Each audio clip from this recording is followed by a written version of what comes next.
ጨብጡኝ ደህና ናችሁ ሰላም ናችሁ አላችሁ ሰላም ሰላም ጤና ይስጥልን ክብራትና ክብራን ተመልካቾቻችን ይህ በየሳምንቱ በይሳት በማህበረ ቅዱሳን ስብከተ ወንጌልና ሐዋርያዊ አገልግሎት እየተዘጋጀ ለእናንተ የሚቀርብላችሁ ግብረ ሐዋርያት የተሰኘው መርሃ ግብራችን ነው። በዛሬው የግብረ ሐዋርያት ዝግጅታችን እንግዲህ ኮንታ ነው የምንገኘው። በኮንታ ዞን ኮይሻ ወረዳ ኦሽካ አጋሬ ቅዱስ ጊዮርጊስ ቤተክርስቲያን ግቢ ውስጥ ነው የምገኘው። እንግዲህ ከአካባቢው ልጆች ጋር ተከበቤ ነው ያለሁት። ክቡራን ተመልካቾች እዚህ አካባቢ ማህበረ ቅዱሳን ለስብከተ ወንጌል አገልግሎት የሚንቀሳቀስበት አካባቢ ነው። ያ አካባቢ በርካታ አዳዲስ አማንያን ሥርዓተ ጥምቀት እየፈጸሙ ወደ ኦርቶዶክሳዊት ተዋሕዶ ቤተክርስቲያን ከሚቀላቀሉባቸው አካባቢዎች እንግዲህ ይሄ በኮይሻ አጋሬ አካባቢ አንዱ ነው።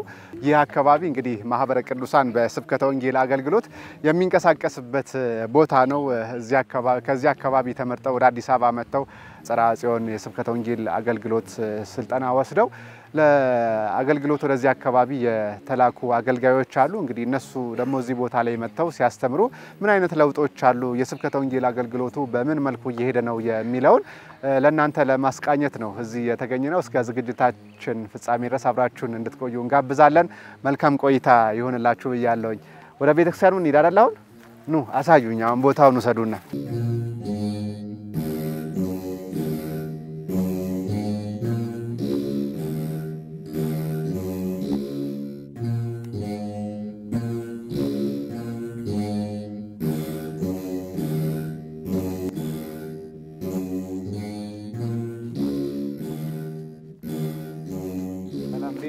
ሮዴቲ አይመለ ዶካ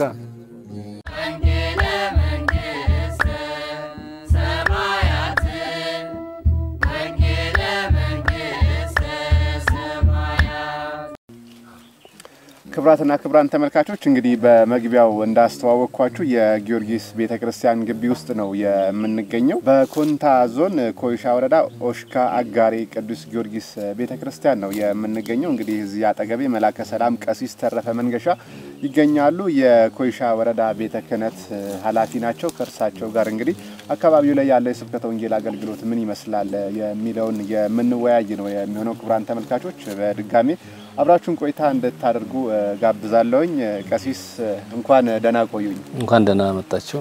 እናመሰግናለን። እንግዲህ ዛሬ ወደ እናንተ መንደር እንግዲህ እዚህ ኦሽካ አጋሬ የተገኘ ነው። እዚህ አካባቢ ላይ ያሉ የክርስቲያን ወገኖቻችን ህይወት ምን ይመስላል፣ እንዳጠቃላይ ያለው የስብከተ ወንጌል አገልግሎት ምን ይመስላል የሚለውን ለመቃኘት ነው የመጣ ነው። እስኪ እንደው ከአካባቢው እንጀምርና የአካባቢው ነባራዊ ሁኔታ ምን ይመስላል እስቲ እሱን ያስተዋውቁን። እዚህ አካባቢ ላይ ያሉት ወገኖቻችን እንደው በምንድነው ኑሯቸው የተመሰረተው? እርሻ ላይ ነው ወይስ አርብቶ አደር ነው እዚህ አካባቢ የሚገኘው? ያው እንግዲህ እዚህ አካባቢ ያሉ ሰዎች ያው የጻራ ብሔረሰብ ይባላል።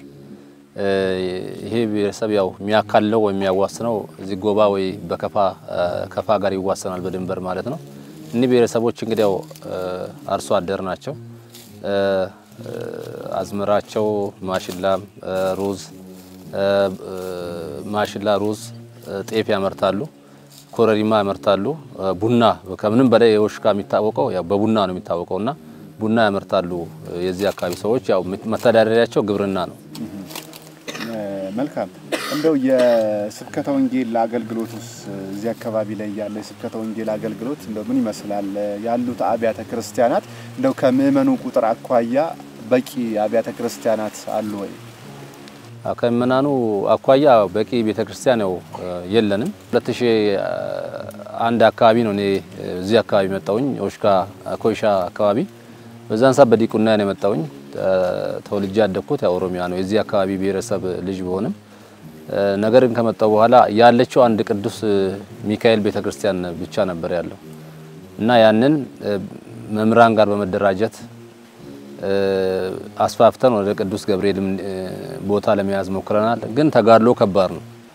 እንግዲህ ያያለ እግዚአብሔር ይመስገን ዛሬ ቤተክርስቲያኖቹ አንድ ቤተክርስቲያን ከነበረው ዛሬ ታቦት የገባባቸው ቤተክርስቲያኖች 10 ናቸው። አሁን የተባረኩ ደግሞ 2 አሉ፣ አቡነ ገብረ መንፈስ ቅዱስና አቡነ አዳም። ሌሎችን ደግሞ ቦታ ለመያዝ ደግሞ ያው ያቀርን ቦታዎች አሉ። የጥምቀት ባህር ቦታ የማስፋፋት ነገሮች ይታያሉ። ጥሩ ነው። አሁን ያለው ሪሌሽን ከወረዳ መንግስት ጋር ያለው ሪሌሽን በጣም ጥሩ ነው።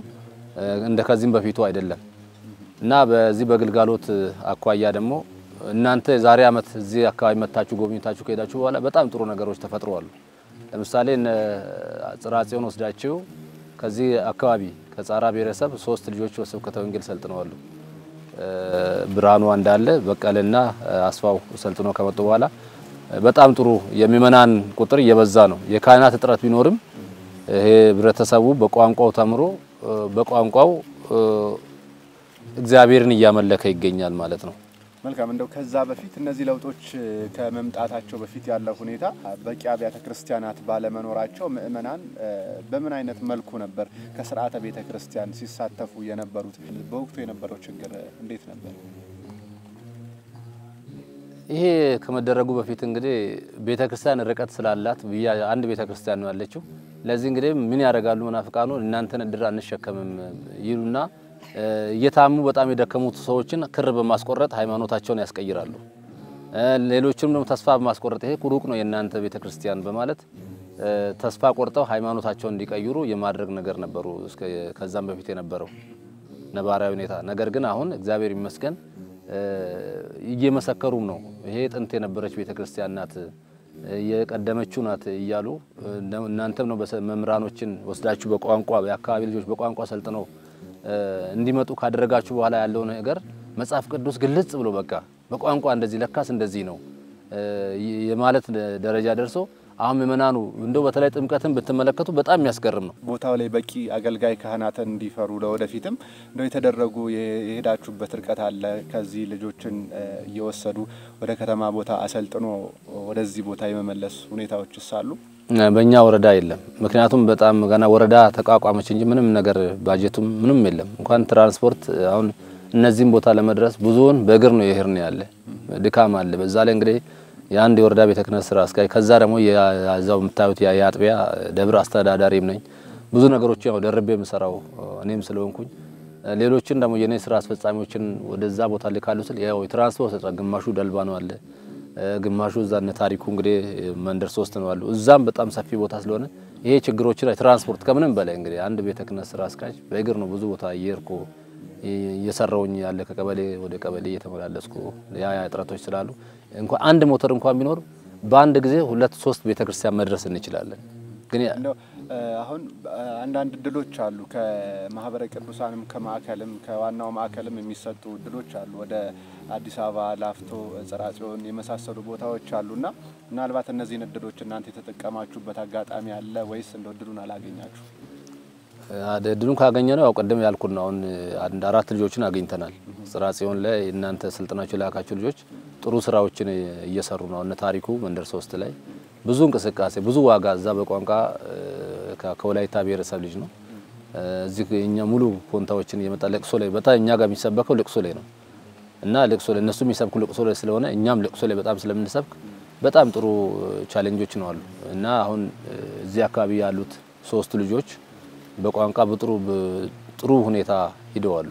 ሰልጥነው ከመጡ በኋላ ለውጦች አሉ ማለት ነው። አዳዲስ ምእመናን በመና እንደው ተጠማቂያን ምን ያህል ተጠማቂያን ማምጣት ይችላል እነዛ ልጆች ከዛ ከመጡ በኋላ ለምሳሌ አሁን እዛው ሽካለ ደንቻ ተክልዬ ተክለ ሃይማኖት ቤተክርስቲያን ላይ ብርሃኑ አስተምሮ እኔ ግንቦት 12 ሂጄ ንግስ ባለ አንድ ካህንና 3 ዲያቆናቱን ከተማውን ህዝብ አስተባብሬ ማለት ትራንስፖርት ማለት ነው እና ሂጄ 56 ሰው ጠምቋል።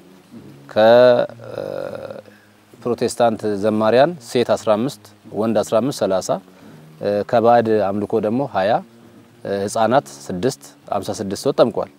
ከዛ በኋላ ደግሞ ታይሳስ 24 61 ሰው ጠምቋል።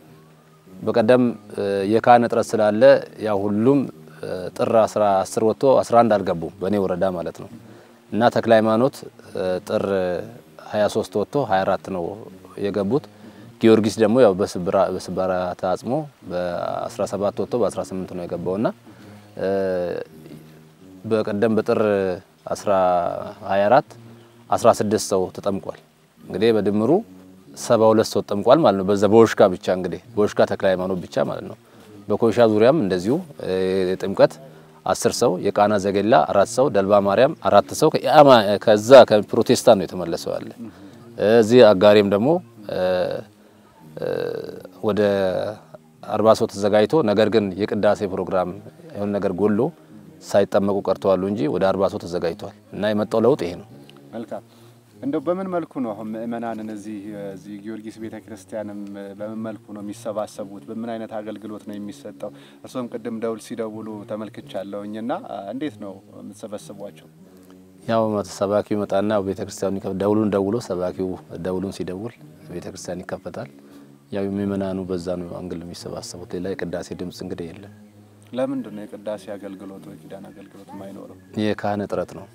የካህን እጥረት አሁን ካህን ቀጥረን በሙሉ ልብ ካህን ለእናንተ መድበን እንላክ ብንላቸው ከገና አዲስ አማኞችም ስለሆኑ ባጀት የላቸውም። ምእመኑ ያንን ማድረግ አይችልም ነው። አይችልም። መቅጠር አቅም የለውም። ለምን አይነት ጥያቄዎች ይጠይቋቸዋል? እናንተ እዚህ ቦታ ላይ መታችሁ ስታስተምሯቸው ምን አይነት ጥያቄዎችን እንደው ምን የተለየ ነገር ያነሳሉ? ምን ይደረግልን ይላሉ ምእመናኑ? ካህን ይቀጠርልን፣ ዲያቆን ይቀጠርልን ይላሉ። ከዛ ግን እኛ ምንም አርገን ነው ካህን ምን ቀጥረው? ወረዳ ቤተ ክህነት ምንም የለውምና ገና ያልተቋቋመ ነው። ለዚህ አንዳንድ ነገሮችን እንኳን ብያለሁ ቀደም ትራንስፖርቱን እንኳን ለመሄድ ስለሚያስቸግረን ብዙዎችን በእግር ነው እየሄድን የግልጋሎት የሰጠን ስላለ የነሱን ጥያቄ ለመመለስ አልቻልንም።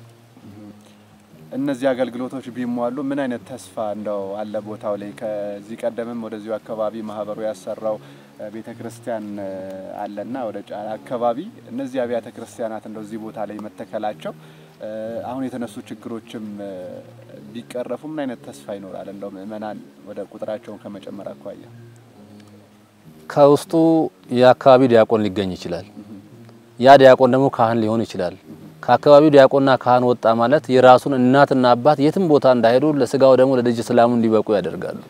ለዚህ ይሄ ነገር ሊፈጠር ይችላል ብዬ ነው ገምተው። ካህናትን እንደው ሲያዩ እዚህ አካባቢ እርሶ መተው ሲባርኳቸው ካህናት ወደ መንደራቸው ሲመጣ ምንድነው የሚሰማቸው? ምን አይነት ደስታ እነሱ ላይ ትመለከታላችሁ? ምን ይላሉ?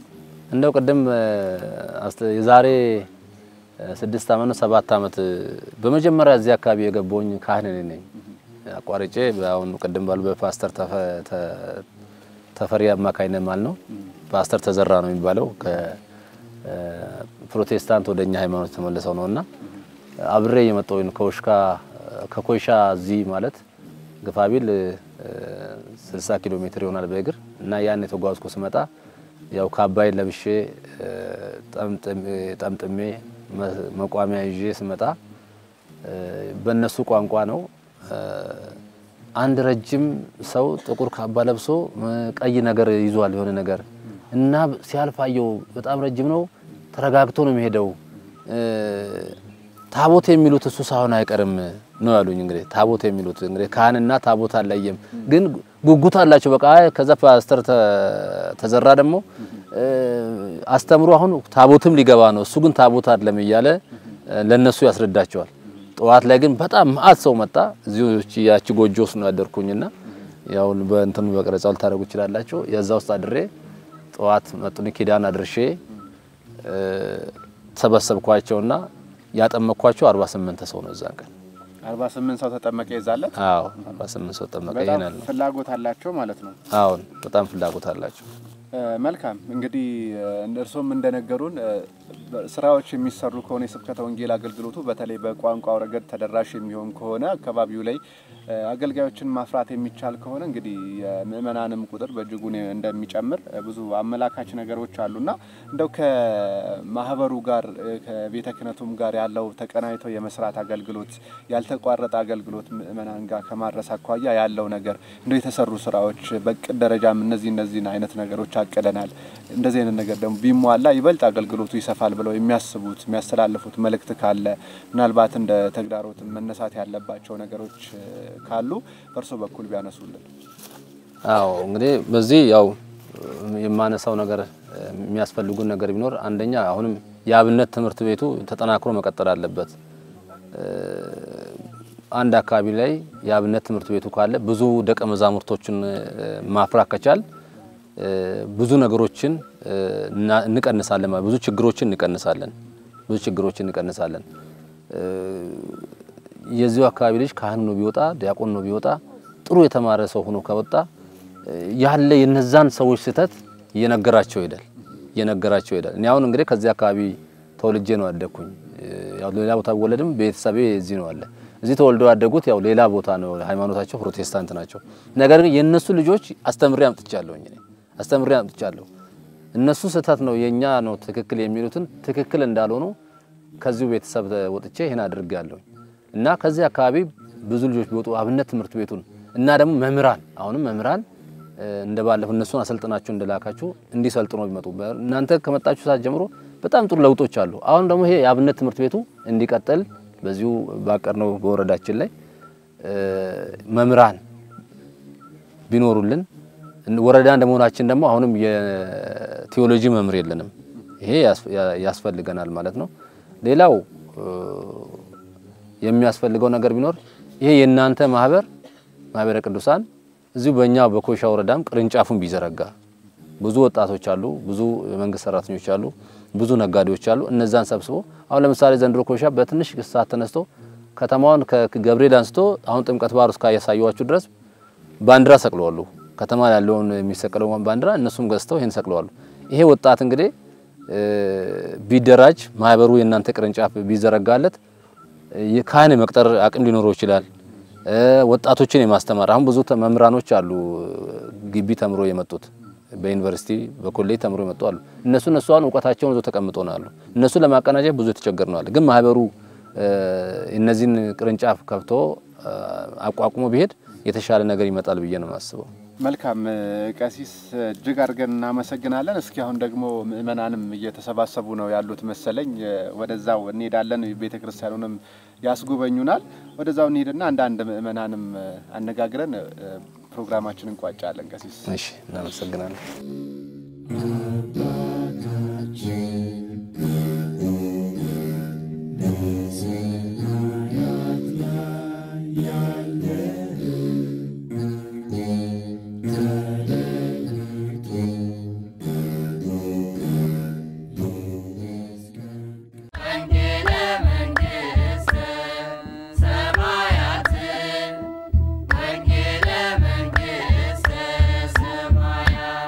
እንደ ማህበረ ቅዱሳን በኮንታ ዞን የተለያዩ ስብከተ ወንጌል ማስፋፊያ ስራዎች ሰባኪያን ከማሰልጠን ጋር እዚሁም አመያ ጋር እንደዚሁ ደግሞ ወደ አዲስ አበባ በማምጣት ካህናት እዚህ በዞኑ ያሉ ካህናት የሚያገለግሉ ካህናት የኖላዊነትን ተግባር በአግባቡ እንዲወጡ የሚያስችሉ ስልጠናዎችን በመስጠት ለመምህራን ድጓማ ማድረግ እና ደግሞ የአዳዲስ አማንያን ሥርዓተ ጥምቀት እንዲፈጸምላቸው ማድረግ ያው የተለያዩ የሚሰራቸው ስራዎች አሉ ነገር ግን እነዚህ ስራዎች ሲሰሩ ያው የሐዋርያ አገልግሎቱ ገና የመስፋፋት በተለያዩ ውስንነቶች የነበሩበት ስለነበረ አብዛኞቹ የሚመጡት አዳዲስ ምእመናን ናቸው ማለት ነውና እነዚህ የአዳዲስ አማንያን አገልግሎት ያው ማጠናከር ይጠበቃል ካሉት አገልጋዮች አንደኛ በቂ ዕውቀት ያላቸው ሰባኪያን ወንጌል ከአካባቢው ማህበረሰብ ማውጣት ይኖርብናል እንደገና ደግሞ ካህናት አብያተ ክርስቲያናት ብዙ ቦታዎች አብያተ ክርስቲያናት የሉ ያሉት አብያተ ክርስቲያናት ደግሞ አሁን ይሄ እዚህ ያለው የሰማዕቱ ቅዱስ ጊዮርጊስ ቤተክርስቲያን ጨምሮ እዚህ ጋር ኦስካ ዴንቻ የአቡነ ተክለ ሃይማኖት ቤተክርስቲያን ሌሎች አብያተ ክርስቲያናት ወይ ካህናት የሏቸውም ወይም ደግሞ ቢኖርም አንድ ካህን በወር የሚቀደስባቸው በአመት ወይም የጥምቀት ዕለት የሚቀደስባቸው ናቸው ማለት ነውና እነዚህ መሰል ችግሮች አሉ ከዚህ በፊት እዚህ እንግዲህ ባለማወቅም በትንሹም ዝም ብዬ ህዝቡን በቋንቋ ያስተማርኩ ያለ አዲስ አበባ ላይ ስልጣና እንደዛ አይነት ወር ስልጣና አለ ስለው ከዚህ እጅ አዲስ አበባ ጽራ ጽዮን መንፈሳዊ ትምህርት ቤት ላይ 4 ወር በሙሉ ተምሬ መጥቻውን ያገለገልኩ ነኝ አሁን እዚህ አገልግሎቱ እንግዲህ ጥሩ ነው እንግዲህ ሰዎችን ያሉትን ያጠናከርኩን ሌላዎችን አሁን ከትምህርት ከመጣውን ወደ 5ኛ ወር ይዘው ነበር አሁን 12 ሰው አካባቢ በእንጠላ የነበሩትን አማክሬ ወደ ክርስቲና ህይወት አስመልሼ ነበርኩት ዛሬ እዚህ ኮናሽ ከራር ዘነ ወዲያ ዛይስ ቃየ ትምህርት ወስከንትናዚ ዕብራውያን 9:13 ስር አርሼ በልዩ አይነት እንግዳ ትምህርት አትወሰድ አንተ ግን በተማረበትና በተረዳይ ጸንተኖር የስቃለ እንድስ በንቲ አንቻሽ ወዲያ ሽታኒ ፋስተራ በታ ባራት ፋትሶስ ሙታንን አነሳለሁ ደውያንን ፈውሳለሁ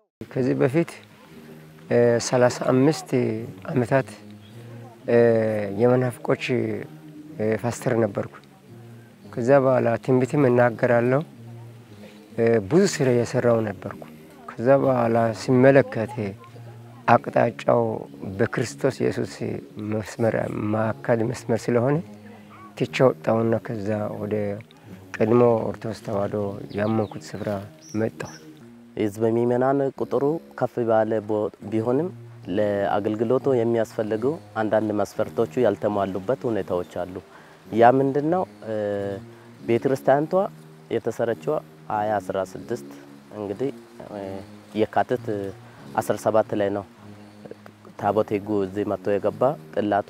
ከዛ በኋላ ግልጋሎቱ ከወር አንዴ ምናምን ሰማዕቱ ቅዱስ ጊዮርጊስ ቀን ወራዊ አንዳንዴ መጥቶ እንትን ቅዳሴ የሚቀደስበት ዕለትም አለ።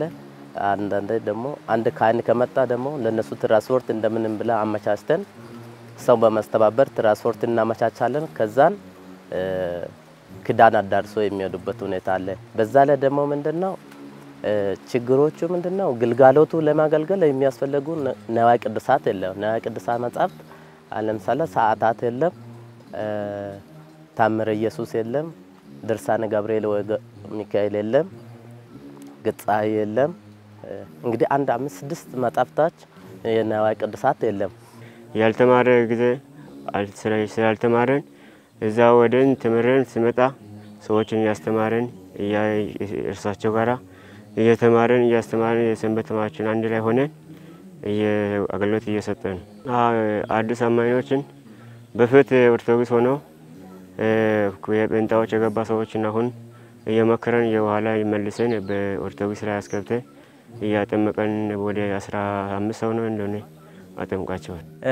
አገልግሎቱ ከሚጠበቅብን እዚህ አካባቢ ካለው ከምእመናን ብዛት አንፃር ደግሞ አስተምረን የቅድስት ቤተክርስቲያን ሐዋርያዊ አገልግሎት ፈጽመን አስተምረን ማስጠመቅ ያለብን ቁጥሩ ደግሞ ገና ብዙ ቦታ አልደረሰም ማለት ነው። እንደገና ደግሞ ያሉት ምእመናን ደግሞ በንስሐ በቅዱስ ሥጋው በክቡር ደሙ በክርስቲያናዊ ትውፊት እንዲኖሩ ደግሞ የሚቀሩ ስራዎች አሉ ማለት ነው እና ከዚህ አንፃር እዚህ ያለውን አገልግሎት ለማጠናከር አንደኛ ረዘም ያለ ጊዜ ሰባኪያን መሰልጠን ያለባቸው ሰባኪያን ወንጌልን ወደ ላይ ሀገር ወደ አዲስ አበባ ወስዶ ማሰልጠን ይኖርብናል። ከሰለጠኑት መካከል መቅጠር ይኖርብናል። አንድ ሌላ እንደገና ደግሞ ካህን የለውም እዚህ ቦታ ካህን ከሌላ አካባቢ አመተን እዚህ አካባቢ ማረፊያ ቦታ ተዘጋጅቶለት እንዲያገለግል ማድረግ ይኖርብናል ማለት ነው እና ስለዚህ በካህን ቅጥር ካህን ደሞዝ መክፈል ይኖርብኝ። እንግዲህ የካህን እዚህ ቦታ ላይ መኖሩ ጥቅሙ 3 አይነት ነው። አንደኛ ቤተክርስቲያኑን በመክፈት ምእመናንን ማገልገል ይችላል። አንድ በቅዳሴ በኪዳን ማገልገል ይችላል። አንድ ሁለተኛ ደግሞ ምእመናን በየቤት ለቤት የዞረ ማገልገል ይችላል። ቋንቋ የማይችል እንኳን ቢሆን በቋንቋ የሚችሉ ማስተርጎም የሚችሉ መምህራን ስላሉ ከነሱ ጋር ሆኖ የዞረ መጎብኘት የኖላዊነትን ተግባር መፈጸም ይችላል። ሶስተኛ ደግሞ እዚሁ አካባቢ እዚህ ጋር ካሉት አሁን ብዙ ህጻናት አሉ፣ ወጣቶች አሉ። እነሱ መካከል ሰብስቦ በማስተማር ነገ ተተኪ ዲያቆናት የሚሆኑ ቀሳውስት የሚሆኑ ልጆችን ማዘጋጀት ማውጣት ይችላል ማለት ነው እና ስለዚህ ቤተክርስቲያኑ አገልግሎት መስጠት ይችላል፣ ካህናትን ማገልገል ይችላል። እንደገና ደግሞ ከአካባቢው ማህበረሰብ ዲያቆናት ካህናት ማውጣት ይችላል ማለት ነው። ሶስተኛው ነው። አራተኛው ደግሞ ምንድነው? እዚህ ጋር እንደምታዩት ምእመናን ተሰብስበው የሚገለገሉበት በጽዋ በሰንበቴ ተሰብስበው የሚገለገሉበት የስብከተ ወንጌል አዳራሽ የላቸው። የስብከተ ወንጌል አዳራሽ ቢኖር ምእመናን መማር ይችላሉ። ህፃናት ተሰብስበው በሰንበት ትምህርት ቤት ታቅፈው መማር ይችላሉ። እያንዳንዱ እዚህ ተምሮ አምኖ የተጠመቀ ምእመን ነጠላ እንዲኖረው በዕለተ ሰንበት ለቅዳሴም ሲመጣ ለሰንበት ትምህርት ሲመጣ ነጠላ እንትን ይኖረው። ሌላው ደግሞ የአንገት መስቀል ለእያንዳንዱ ምእመን ለእያንዳንዱ ወጣት ማለት ነው፣ ለሰንበት ትምህርት ቤት ተማሪዎች ማለት ነው። ሌላው የሰንበት ትምህርት ቤት አልባሳት ያስፈልጋል ማለት ነው። እዚህ ጋር የሰንበት ትምህርት ቤት አልባሳት ቢያንስ 24 የሰንበት ትምህርት ቤት አልባስ ቢኖር በሰርክ ጉባኤ ያገለግሉበታል። በሰማዕቱ መታሰቢያ ዕለት በ23 ያገለግሉበታል። ሌሎችም እንዲሳቡ ያደርጋል። እነሱም ደግሞ ለቤተክርስቲያኒቱ ያላቸው ፍቅር ጉጉት እየጨመረ ይመጣል ማለት ነው። ክርስቲያን እንግዲህ እንደ ሌላ እምነት አይደለም። ክርስቲያን እኮ አንዴ ካመነ እምነት ነው ብሎ ዝም ብሎ አይኖርም። ህፃናት ደግሞ ቄስ ቢኖር ህፃናት ዱቅና ይማራሉ። በዛች ቤተክርስቲያን ላይ ሆኖ ዲያቆን ዱቅና አግኝቶ ያገለግላሉ። ነገ አድጎ እድሜ ከ18 25 አካባቢ ከደረሰ ቅስና ሆኖ በዛች ቤተክርስቲያን ላይ ሊያገለግል ስለሚችል እንደዛ አይነት ድጋፍ እንግዲህ ለኛ እንግዲህ በዛ እንግዲህ በኮንታ ውስጥም ለኛ እንግዲህ ቄስ እጥረት ስላለ ቢኖርም እንግዲህ እቺ ቤተክርስቲያኗ እንግዲህ ይዛ ለማስቀመጥ ይሄ ምእመናንም ያልተማረ ህዝብ ስለሆነ ትንሽ ስለማስቸግር ለነዛ አይነት ቄሶች ቀለብ ምናምን ያልኩኝ እንግዲህ ትናንትናም አንድ ቄስ አምጥቼ አኖራለሁ ብዬ ነበርኩት። እንግዲህ ህዝብ ያልተማሩት አሁን ይሄል ምናምን ተባብራችሁ አውጡ ምናምን ስለው እንግዲህ ፍቅር ስላልገቡ እንግዲህ ከአቅም በላይ ሆኖኛል። በጣም አሁን መናፍቆች አልባሳት የሚባል ነገር አለ። የሚለብሱት።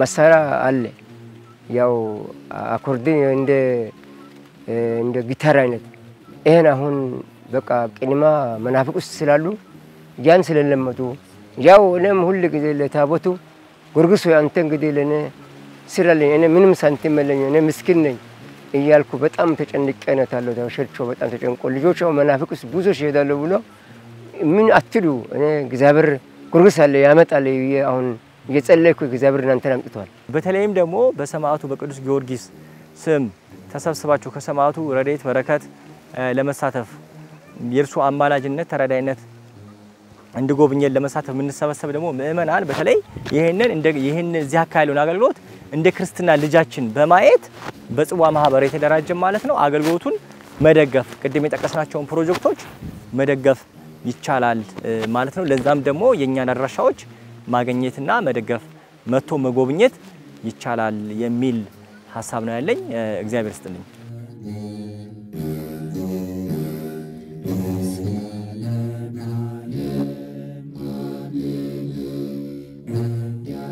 እንግዲህ ይሄ ቤተክርስቲያን ብያታለሁ ከዚህም በፊት ያው 48 ሰዎች ያጠመቁ ቀን ቅዱስ ጊዮርጊስ እየሰየመ ይጃለሁ። ከዛ በኋላ እንግዲህ ያው በአባ ማዛ ቅዱሳን በኮንታ ሀገረ ስብከት ስራ አስጋጅ አማካኝነት በማስተባበር በሶሻል ሚዲያ በማስተባበር ያው ይሄን ቤተክርስቲያን ለሚመናኑ አሰርቶ ሰጥቶ አስመርቀው ዛሬ የሚመናኑ እንግዲህ ያው መች ነው የጀመረው አገልግሎት እዚህ ቦታው ላይ 2016 የካቲት 17 ጀምሮ ነው የጀመረው። እዛን ተመረቀ። ዛሬ አመት አካባቢ ነው እና ተመረቀ። ያው በአመት ታቦት ወጥቶ ምእመናንም ክርስትና ተነስቶ ይገኝበታል ማለት ነው። ለስጋው ደሙ ቁርባኑ ወስዶ በዚህ ቤተክርስቲያን ላይ ያው ይገኛል ማለት ነው። ቤተክርስቲያኗ እዚህ ቦታ አገልግሎት ሳትጀምር እዚህ አካባቢ ያሉ ክርስቲያን ወገኖቻችን የት ነበር አገልግሎት የሚያገኙት? ምንም አገልግሎት አገኙ። አልፎ አልፎ የተወሰኑ ሰዎች ኮይሻ ይሄዳሉ። ሌላው ፕሮቴስታንት ነው የሚበዛ። ፕሮቴስታንትና ባዕድ አምልኮ ነው የሚበዛ እንጂ ሌላ ምንም የለም። እንደው ይሄንን ዝግጅት የሚከታተሉ ምእመናን ለቅዱስ ጊዮርጊስ ቤተክርስቲያን ብዙ የቅዱስ ጊዮርጊስ ወዳጆች አሉና እንደው በምን መልኩ መርዳት ይችሉ ይሆን? መርዳት የሚፈልጉ አካላት ቢኖሩ ያው ካህን ቢቀጠርላት ዲያቆን ቢቀጠርላት እና ግልጋሎት ሙሉ ግልጋሎት እንድታገኝ ቅዳሴ ሙሉ እንዲያገኝ የተሟላ ካህን ግፋ 2 ካህን ያስፈልጋል 3 ዲያቆን ያስፈልጋል እና እኒ ካህናት መጥቶ ግልጋሎት ብቻ ሳይሆን ህፃናቱን ያካባቢ ህፃናቱን አስተምሮ ዲቁና ያስወስዳሉ እና ይሄንን ቢያደርጉልኝ ነው ምለው። እቺናት በመጀመሪያ ፈርሳለች እንጂ መጀመሪያ መጥቼ ያረፍኩባት ጎጆ እዚች ውስጥ አድሬ ያው ጸሎት አድርጌ ጧት ኪዳን አድርሼ አስተምሬ 48 ሰዎችን ያጠመቁባት ባለ ውለታ ትልቋ ቤተክርስቲያን እቺ ናት። እዚህ ቦታ ነው ማለት ነው 48 ሰው የተጠመቀው? አዎ ውስጥ ነው የሚማሩት? እዚህ ውስጥ አሰባስባችሁ? አይ እዚህ ውስጥ አላስተምርም። እዚህ ወጣ አድርጌ ነው ማስተምረው። ያው ማደሪያ ነበረችና ከዛ ወደ ውጭ አውጥቼ ነው ማስተምራቸው። እዚህ ውስጥ ነው የሚያድሩት ማለት ነው? አዎ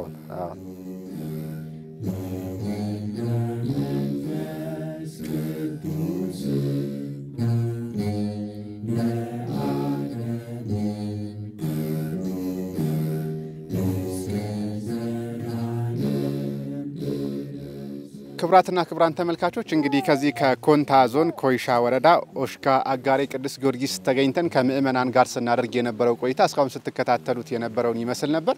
እንግዲህ ከዝግጅቱ መከታተል እንደቻላችሁት በዚህ በቅዱስ ጊዮርጊስ ቤተክርስቲያን የሚሰባሰቡ ምእመናን ወገኖቻችን እንግዲህ ቦታው ላይ የሚያሰባስባቸው የሚያስተምራቸው ካህን በቅርበት የለም። ቤተክርስቲያኑም አገልግሎት እየሰጠ አይደለም። ይህ የሆነው እንግዲህ አካባቢው ላይ ካህናት ባለመኖራቸው በቋንቋም የሚያስተምሩ መምህራን እንግዲህ ያልነበሩ ማህበረ ቅዱሳን ደግሞ ከዚህ ቦታ ላይ አገልጋዮችን መርጦ እንግዲህ ወደ አዲስ አበባ ወደ ጽርሐ ጽዮን በማምጣት አገልጋዮች እዛ ቦታ ላይ ሰልጥነው መጥተው አሁን ላይ በቋንቋ ስብከተ ወንጌልን እያስፋፉ ነው የሚገኙት። በዚህም ደግሞ በርካታ ምእመናን አዳዲስ አማንያን ወደ ኦርቶዶክሳዊ ተዋህዶ ቤተክርስቲያን መቀላቀል ችለዋል። እዚህ አካባቢ ላይ ስብከተ ወንጌሉ እንግዲህ በዚህ ልክ ነው እየሄደ ያለው። ከዚህ በኋላም መጠነ ሰፊ ስራዎች መሰራት እንደሚገባቸው እንግዲህ የአካባቢው ምእመናንም አገልጋዮችም ነግረውናል።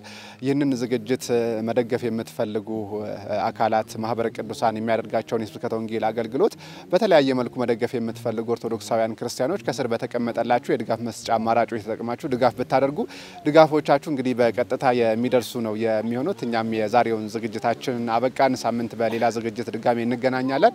የመርሃ ግብሩ አዘጋጅና አቅራቢ መስፍን ጥበቡ እንዲሁም ከካሜራ ባለሙያው ዘውዱ ይሽጥላ ጋር በጋራ በመሆን ነበር አብረናችሁ ቆይታ አደረግነው። ሳምንት እንገናኛለን። በቸር ያቆየን። በሉ እንግዲህ ቻው፣ ደህና ሆኑ። በሰላም ያገናኘን። ድገም ቻው።